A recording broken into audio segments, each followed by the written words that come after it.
কাহিনী বিক্রম বেতাল, গল্পে কথা মঞ্চুরি বিক্রম বেতাল, সবার মনের রূপকথা বিক্রম বেতাল, স্বপ্নেরই ঝরা পাতা বিক্রম বেতাল।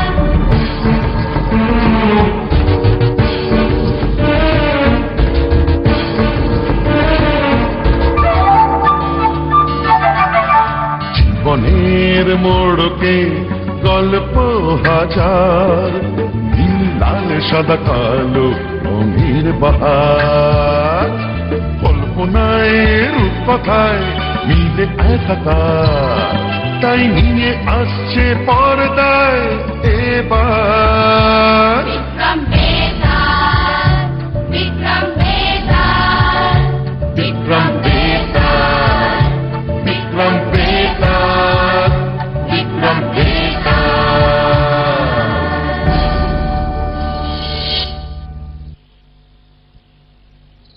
বহুকাল আগে যমুনা নদীর তীরে জয়স্থল নামে এক ছোট্ট গ্রাম ছিল।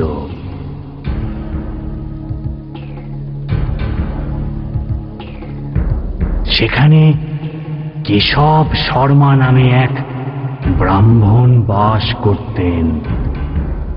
তার 4 ছেলে ছিল, কিন্তু তার 4 ছেলেই ছিল অত্যন্ত কপট, অসৎ, মূর্খ, অকর্মণ্য ও নির্লজ্জ।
ছাড়ো না, ছাড়ো না।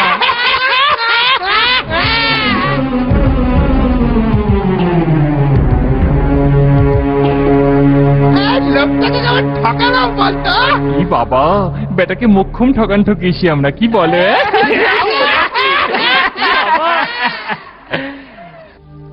একদিন ব্রাহ্মণ তার ছেলেদের উপর রেগে গিয়ে ওদের বললেন, শোন শোন হতভাগারা, যারা পাশা খেলায় সময় নষ্ট করে মা লক্ষ্মী তাদের দিকে ভুলেও তাকান না।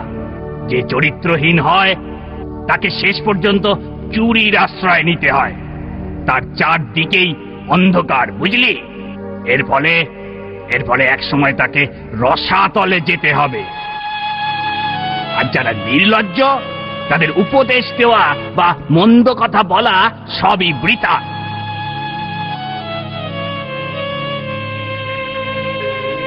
তার লোক নিন্দার কোনো ভয় থাকে না, বুঝলি?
সংসারে সকলেই পুত্রের দীর্ঘ জীবন কামনা করে, আর আমি অন্তরের সঙ্গে তোদের মৃত্যু কামনা করছি। এই মুহূর্তে তোরা এই বাড়ি ছেড়ে চলে যা। তোদের আমি মুখ দর্শন আর করতে চাই না। চলে যা বলছি এখান থেকে।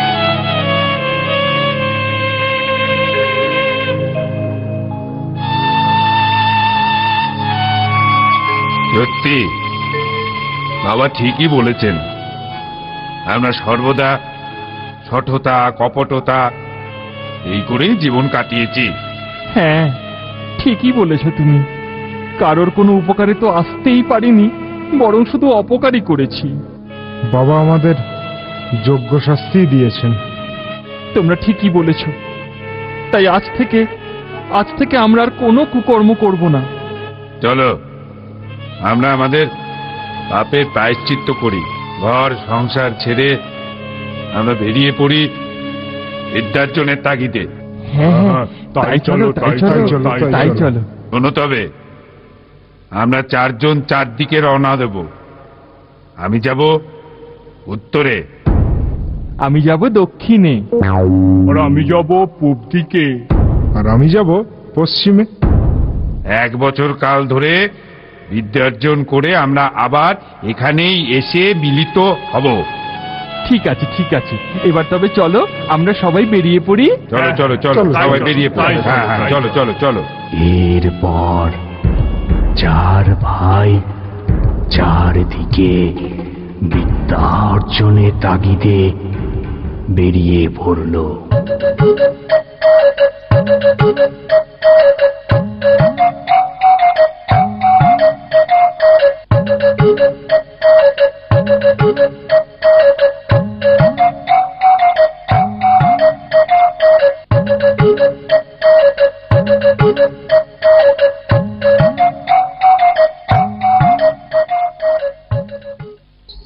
তারপর ঠিক 1 বছর পর তারা সেই নির্দিষ্ট স্থানে এসে পুনরায় মিলিত হলো।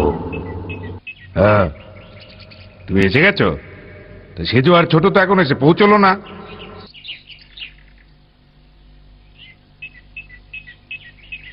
আরে ওই তো, ওরা দুজনেই এসে পড়েছে।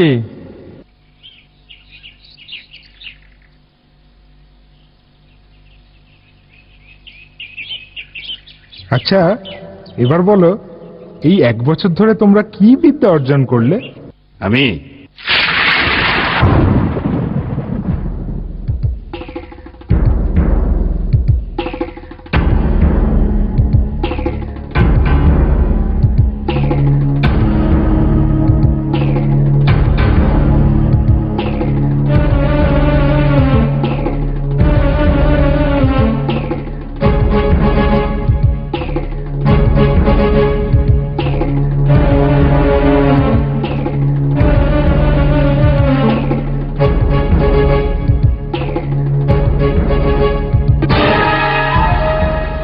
আমি যে কোনো মৃত জীবের হাড় জোড়া লাগাতে পারি। আর আমি?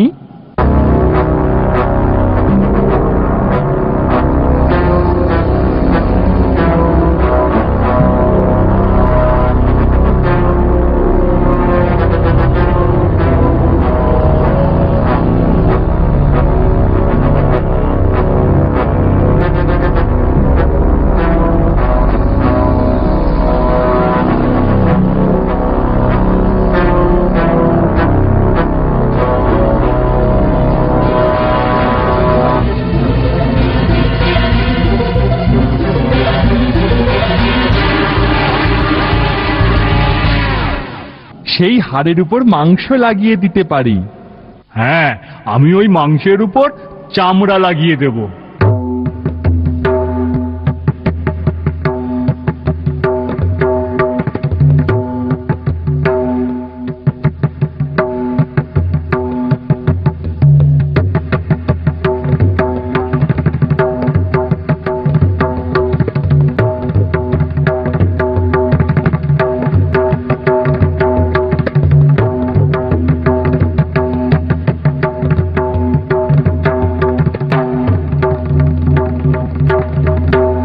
আর আমি মৃত জীবে প্রাণ সঞ্চার করতে পারি।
বাবা, বাহ ভাইরা, আমরা প্রত্যেকেই কিছু না কিছু বিদ্যা অর্জন করতে পেরেছি। তাই আজ থেকে আমরা অজ্ঞও নই, মূর্খও নই। এবার নিশ্চয়ই বাবা আমাদের ক্ষমা করবেন, বলো? চলো চলো, বহুদিন আমরা বাবা মায়ের সঙ্গে দেখা করিনি, আমাদের দেখলে ওনারা নিশ্চয়ই খুব খুশি হবেন। হ্যাঁ, ঠিক বলে। চলো চলো চলো চলো চলো, শিগগিরই চল, শিগগিরই চল, চলো।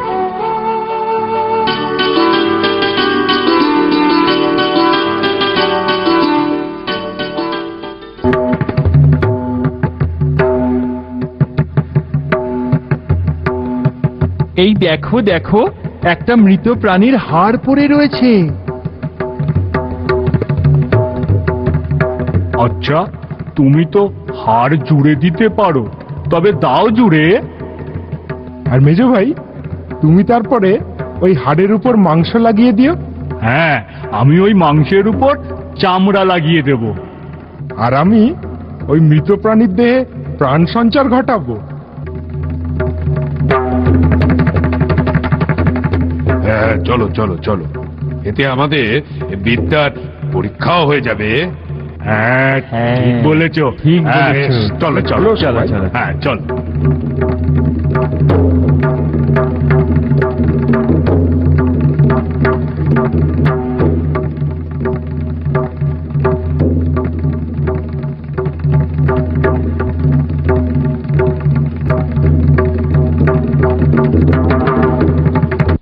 নাও, এবার তুমি ওই জোড়া হাড়গুলোর ওপর মাংস লাগিয়ে দাও।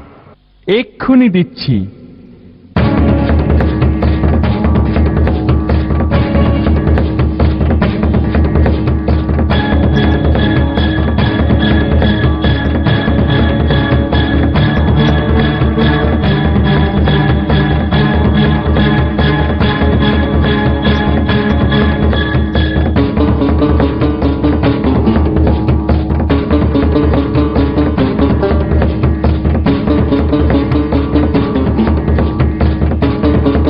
সেজু ভাই, এবার তুমি মাংসের উপর চামড়া লাগিয়ে দাও।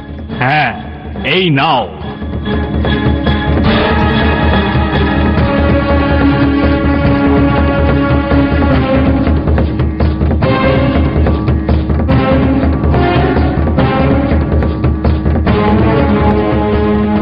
এবার এবার ছোট ভাই, তুমি ওই মৃত প্রাণীর দেহে প্রাণ সঞ্চার করো। হ্যাঁ, এক্ষুনি করছি।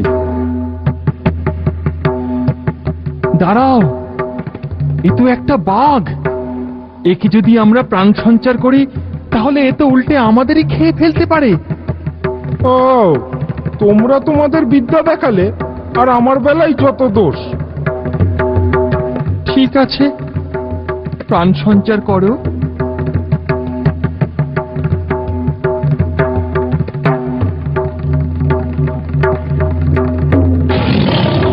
ওরে বাবা, একে আমাদের দিকে তেড়ে আসছে। প্রাণ বাঁচাতে সবাই পালাও, পালাও!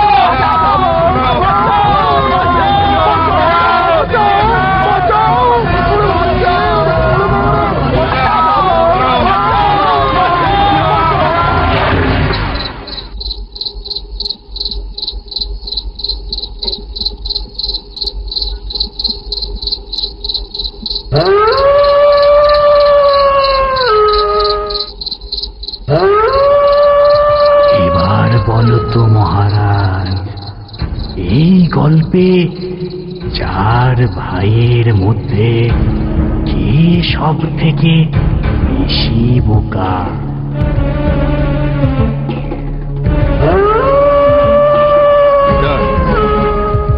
চতুর্থ ভাই বেশি বোকা। কেন মহারাজ? প্রথম ভাই যদি হাড়গুলো জোড়া না লাগাতো, দ্বিতীয় ভাই যদি তাতে মাংস না লাগাতো,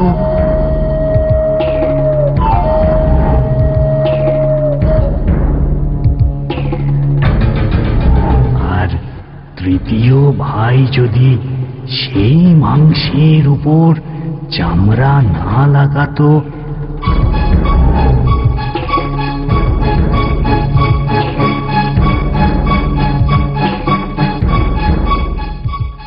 তবে তো চতুর্থ ভাই তাতে প্রাণ সঞ্চারী করতে পারত না মহারাজ।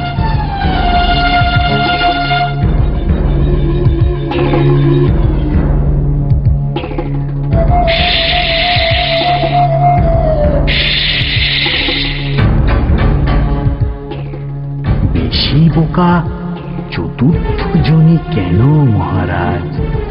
উত্তর দাও, উত্তর দাও মহারাজ, চুপ করে থেকো না। বেতাল, মৃত হাড় জোড়া লাগানো, তাতে মাংস লাগানো বা চামড়া লাগানো সবই বৃথা হতো যদি সে মৃত প্রাণীতে প্রাণ সঞ্চার করা সম্ভব না হতো।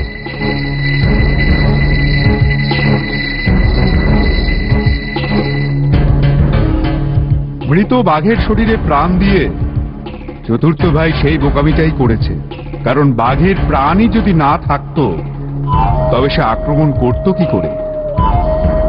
তাই এখানে সব থেকে বেশি বোকা চতুর্থ ভাই।